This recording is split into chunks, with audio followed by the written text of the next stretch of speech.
tell me a bit more about your project. I am building a program that helps women create better habits. I'm not familiar with this subject, so I don't expect you to. with every extra year, you need to put a little bit of extra effort. Just a dance class, maybe. Or a dance class, exactly. So Connie, tell me a bit more about your project that you work on at the beginning of this year. Yeah, sure. So I am building a program that helps women create better habits to reduce symptoms with their health. So I've been focusing a lot on women going through menopause because that is every single woman goes through menopause, but there aren't a lot of solutions and services for them. And what I realized that the biggest pain point that they have is that they want something more natural to help them navigate this journey because it's inevitable. There's no magic bullet to solving all their, symptoms, but if they can learn and actually implement natural solutions, nutrition, lifestyle changes, they can actually see a reduction in their symptoms.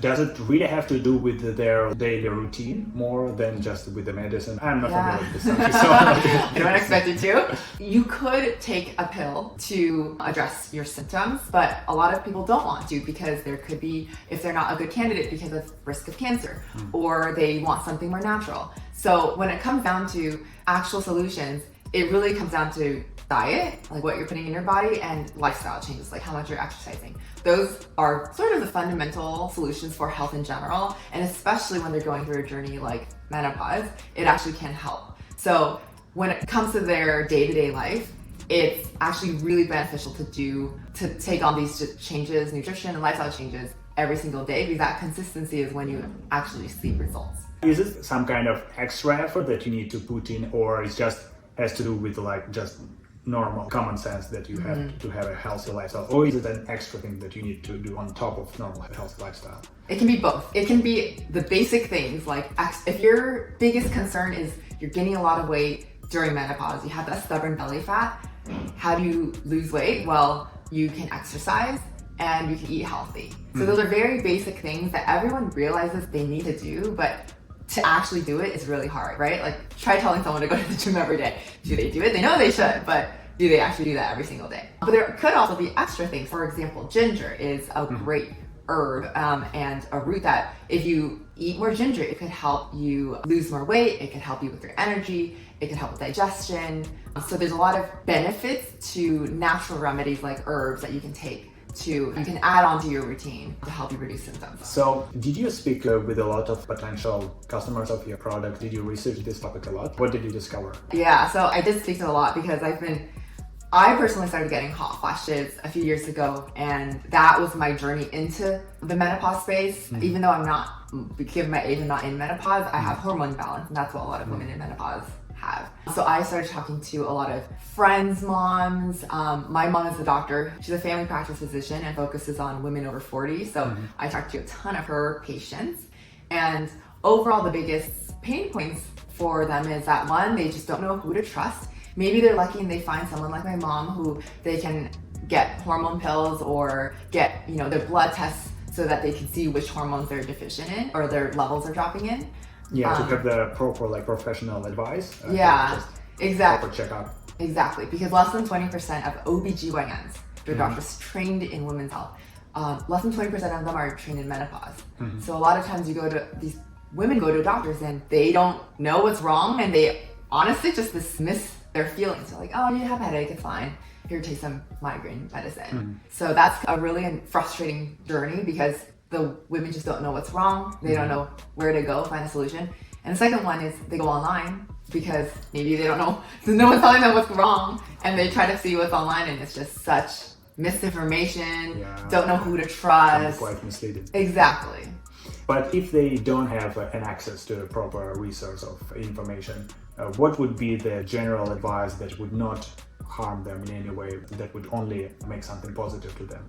What is it? Yeah, so the most basic thing that women can do is to change their nutrition and lifestyle, because that is very natural things. You're not putting in a chemical. You're not doing something extreme. Like what you eat and how you interact day to day is what you already do and is fundamental to your health. So eating a healthy diet is important.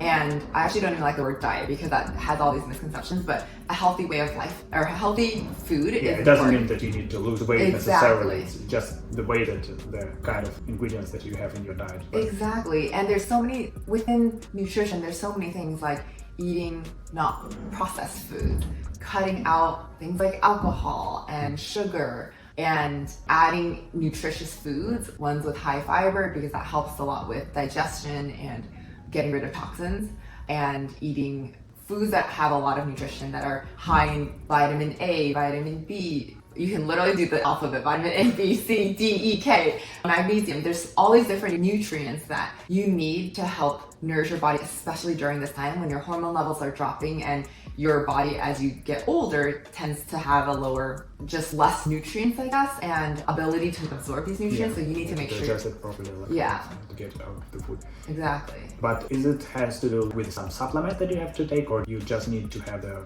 normal food to eat, or is it both? Yeah. It's both. Obviously, the best is to eat it naturally and through food, but sometimes it's hard to get enough of vitamin D, for example. That helps with healthy bones, and a lot of women actually suffer from osteoporosis as they get older. And it's really hard to eat enough vitamin D. Which is, I think, the most common supplement that you can take. Yeah. Which is the most safest one, that literally you cannot have an overdose of vitamin D, like you can eat as much as you want. Yeah, exactly. So I personally take 5,000 international milligrams a day.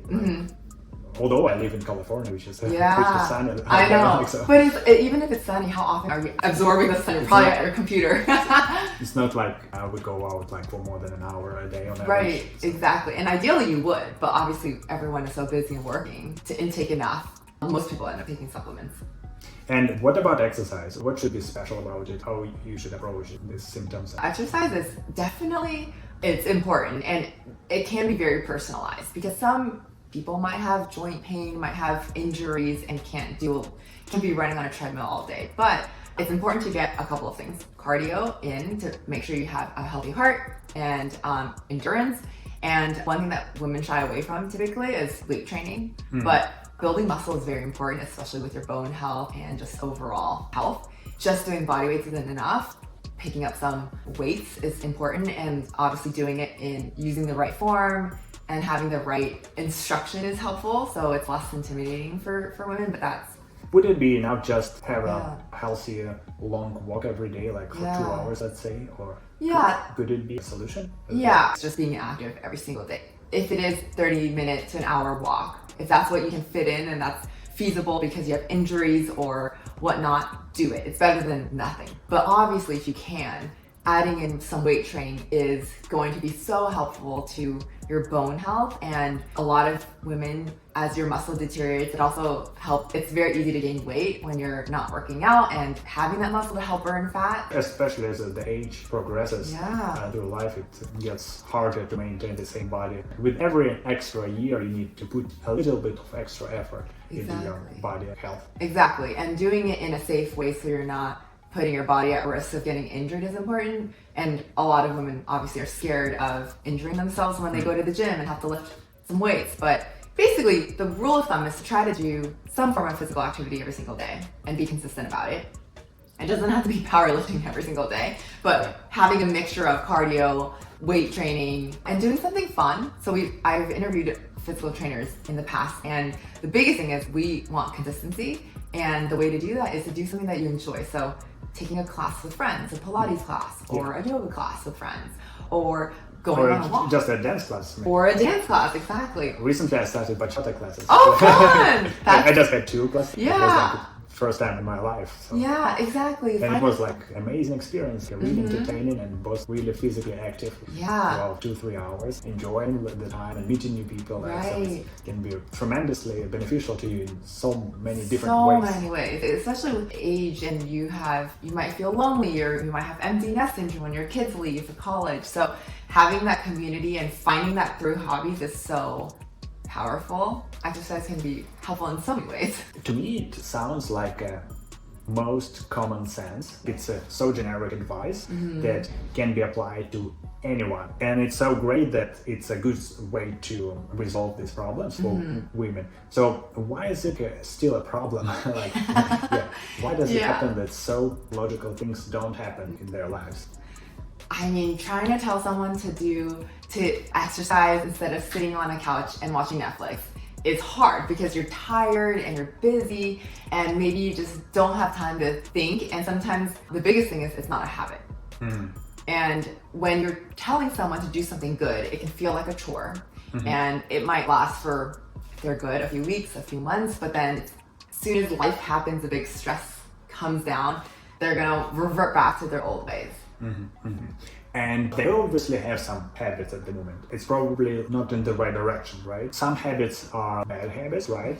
Like watching Netflix, like excessively. Excessively, yeah, exactly. It's okay to watch. Excessive social media and stuff. Right. And healthy habits. People obviously realize that there are healthy habits and bad habits. Why is it they always fall short of exercising and following the good habits?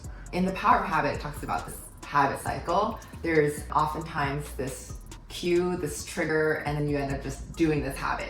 So, let's say every day at 3 p.m. you always want to eat a cookie. And it becomes so habitual that just 3 p.m. you just find yourself getting up from your desk and going to get a cookie. Why is that? So your body has trained itself. There's a cue. When you see 3 p.m., you're like, oh, it's time to get a cookie. And so you see that cue. It's every day, there's 3 p.m., you see that on the clock, and your mind is already in that cycle.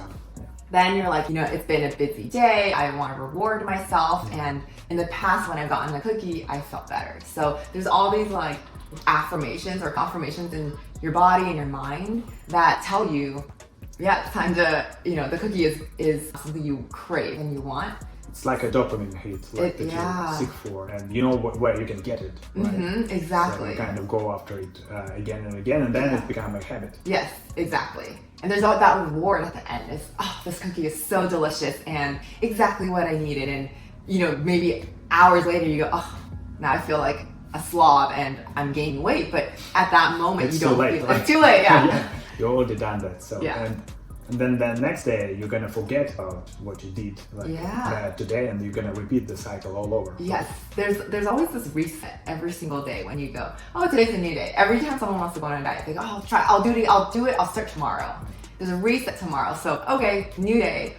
But the same triggers, same cues happen, and your body just falls into that kind of that automatic mode. Yeah, I see. So what would be a solution to that? Apps out there that use behavioral psychology, which is this way of trying to retrain your mind, helping people be aware of what they're thinking and what their habits are based on, like environmental cues and triggers, and then changing that. What I've been building is one that's very specific towards women's health, because women have very specific health issues as they're going through things like menopause, and they have very specific lifestyle changes that are actually beneficial. So one thing that we're building is this program that helps women create better habits using behavioral psychology. We gamify it so that you're motivated. So it's more like an app that sets you on the right program to improve your health. Yeah, you're able to follow this program with a team of other women who are going through similar issues.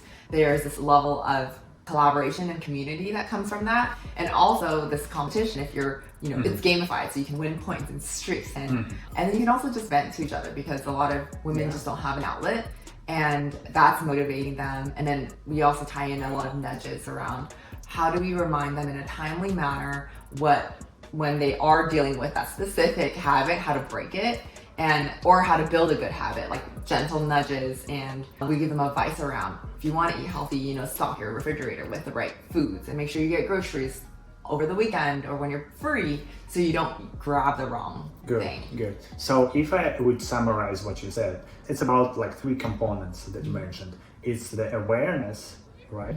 To have this idea about healthy lifestyle. You already know that, but you tend to forget it because every day is a new day. It's kind of resets your mind. So one thing is to have the proper reminders, have the awareness. The second thing that you mentioned is that you need to have the social aspect. So you should not be alone with your problem. It's especially because it's so common. Right? So you need to tackle this problem in a group and share some of the difficulties, challenges, or successful wins that you already have with some other people to encourage them. Yeah. And the third thing is, I like the most, the reward that you're gonna get. Yeah. So if it's gamified, Yeah. you kind of tend to get the same reward as if you would eat a cookie, like you would get a dopamine hit. And if it's kind of you gaining some points or some winning something, it's kind of the same dopamine hit in a healthier way. You don't do any damage to your body. It's just a psychological thing. Exactly. Yeah. Yeah, that's how we motivate people. There needs to be a reward, or else why are they doing a good habit? You know, a lot of these take time. So to see the benefits of losing weight or getting better sleep, that's going to take time. Yeah, but how much would it take time? With the bad habits, this is the vicious circle, because you get an instant boost of brain excitement. But your health deteriorates over time and you don't notice it straight away. Opposite thing happens with the healthy habits. You don't get this boost, but it's also very slow again. So Well, I ran a pilot, and within a month already, people were seeing results. But it obviously is longer than that, especially it depends on where you start off. For weight, it can take time. It can take up to 2 months, 3 months. But it also depends on the type of body that you have. For some people, it's easier. And it's, you know, where your goal is versus where you started out. It could take a lot of time. But I think the good thing is you start to see some, if you're consistent for 30 days, 60 days, 90 days, you will see results typically. If you are consistent, that's the key. It's funny when I talk to a lot of people about, oh, I tried this and it just didn't work. And I'm like, well, did you actually stick to the plan? Did you have any mix-ups? Which is fine if you end up eating a cookie or something like that. It's fine. But the problem is people tend to just stop after, oh, I've already messed up. I'm just gonna give up now. The consistency is important to see results, and it could take a few months or longer. This is where the habit emerges, right? Yes. So if you kind of keep it consistent for several weeks, it's already enough to build this good habit. Exactly. And it's much more easier to continue from there. Yeah, exactly. The research shows that it takes 21 plus days. 21 days, basically like 3 weeks. 3 weeks. It's more than like achievable for any person. And that's the thing, is putting it into bite-sized pieces. Your goal could be, I want to lose weight, but let's just focus on these 21 days, and let's just try to do this every single day, be consistent about it. And if you are, after 21 days, it becomes more habitual than it was before, and that's a win, right? Celebrate that. Cool. Yeah, sounds really simple, and it just needs to be done. Yeah, exactly. And that's the hope. Is we know it's hard. It's easier said than done, but hopefully by giving a community, giving a team, a supportive cheerleading team and guide, that's going to help people stick to their habits and be consistent about it. Yeah.